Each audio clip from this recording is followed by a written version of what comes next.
ครับสวัสดีครับผมสุริยานะครับนามสกุลภาสุวรครับเป็นคนลาวครับตอนนี้รับใช้อยู่คริสตจักรศิลาแห่งความเชื่อบางบอนครับเป็นสมาชิกอยู่ที่นั่นครับตีกลองครับเล่นกลองแล้วก็ด้านอื่นๆด้วยครับก็คือการแจกใบปลิวการออกไปประกาศบ้าง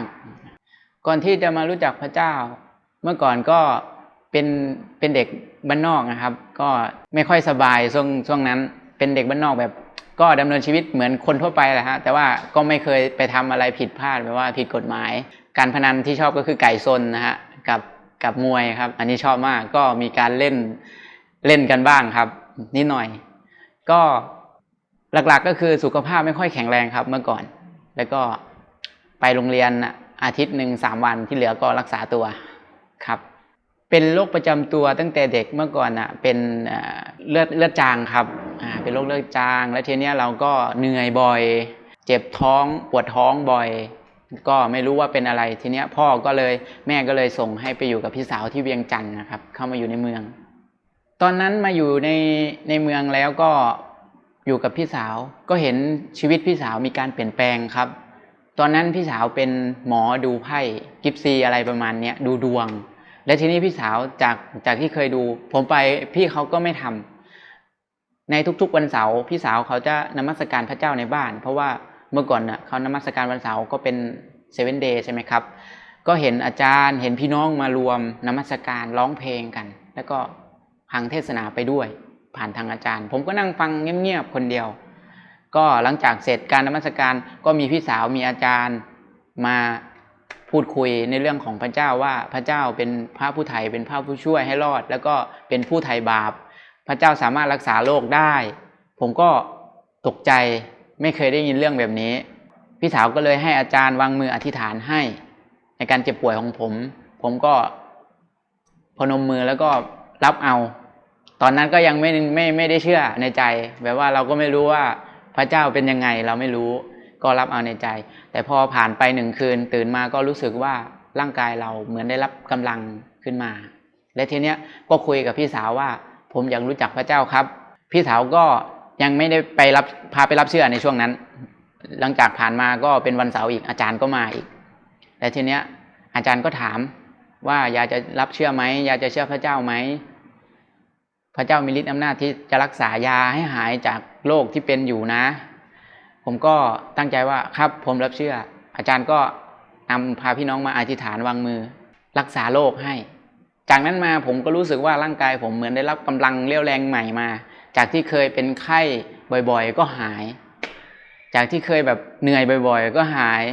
แบบอ่อนแอมากเลยเมื่อก่อนแต่ก็ชอบเตะบอลครับ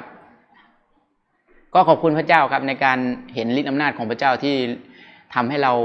เปลี่ยนแปลงชีวิตมีการเปลี่ยนแปลงแบบว่าสุขภาพแข็งแรงขึ้นครับความรู้สึกตอนรับเชื่อพระเจ้าอาจารย์ได้ถามผมนะครับว่ายาพร้อมที่จะรับบัพติศมาไหมอันนี้พอเชื่อปุ๊บอาจารย์ก็จะถามเรื่องการบัพติศมาผมก็ไม่รู้บัพติศมาคืออะไรก็ถามอาจารย์คือการจุ่มน้ำการกลับใจใหม่ทิ้งตัวเก่าของเราตายไปการรับบัพติศมาก็คือการเข้ามีส่วนในการตายของพระเยซูและเราก็จะได้รับชีวิตใหม่เราก็จะเป็นชาวสวรรค์ผมก็ตกใจชาวสวรรค์เฮ้ยเราจะไปอยู่บนฟ้าเหรอไม่ใช่อาจารย์บอกเราจะทิ้งบาปตัวเก่าแล้วเราจะเ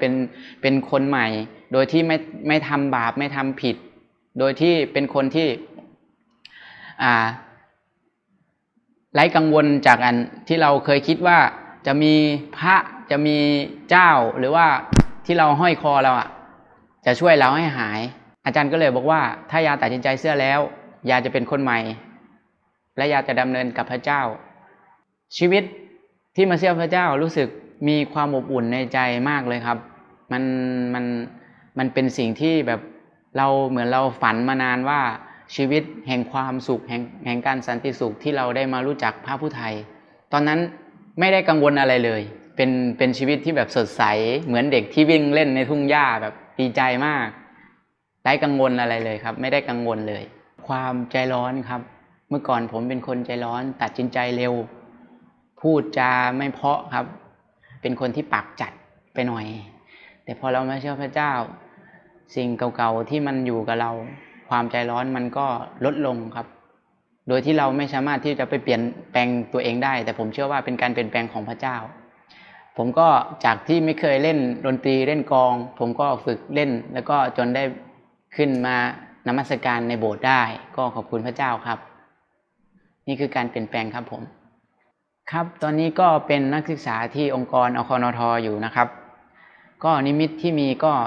อยากกลับไปประกาศให้พี่น้องชาวลาวได้กลับใจใหม่ครับไม่อยากให้พี่น้องชาวลาวแบบว่าตามพ่อแม่มาเชื่อแล้วไม่มีการกลับใจใหม่แล้วก็มีการอยากประกาศให้เขารู้ในเรื่องความรอด4ประการว่าพระเจ้าเป็นพระผู้สร้างแล้วก็พระเยซูลงมาไถ่แล้วก็ต้องกลับใจใหม่เท่านั้นถึงจะรอดในการดำเนินชีวิตสำหรับเพื่อนๆพี่ๆแม่ๆนะครับที่ยังไม่รู้จักพระเจ้าก็หนุนใจนะครับว่าเราไม่สามารถที่จะช่วยเหลือตัวเองได้เพราะเราเป็นคนบาปเราเสื่อมจากพระสิริของพระเจ้าเราต้องแสวงหาสิ่งที่เป็นความจริงครับพี่น้องเมื่อก่อนผมก็เคยเป็นแบบพี่น้องนะครับเคยมีพระห้อยคอบ้างโน่นนี่นั่นไปหาหมอแต่ทุกสิ่งทุกอย่างที่เราศรัทธามันไม่ได้ช่วยเราให้บรรเทาได้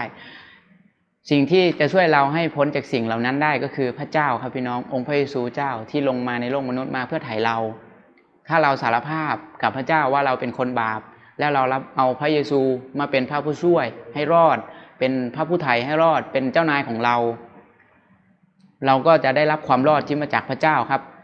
ถ้ามีคริสตจักรอยู่ใกล้หรือว่ามีใบปลิวที่หลายๆคนไปแจกก็ขอเชิญชวนพี่น้องนะครับติดต่อและมาได้ครับเพราะว่ายินดีต้อนรับทุกคริสตจักรเลยครับขอพระเจ้าอวยพรพี่น้องทุกคนนะครับขอพระเจ้าอวยพรครับ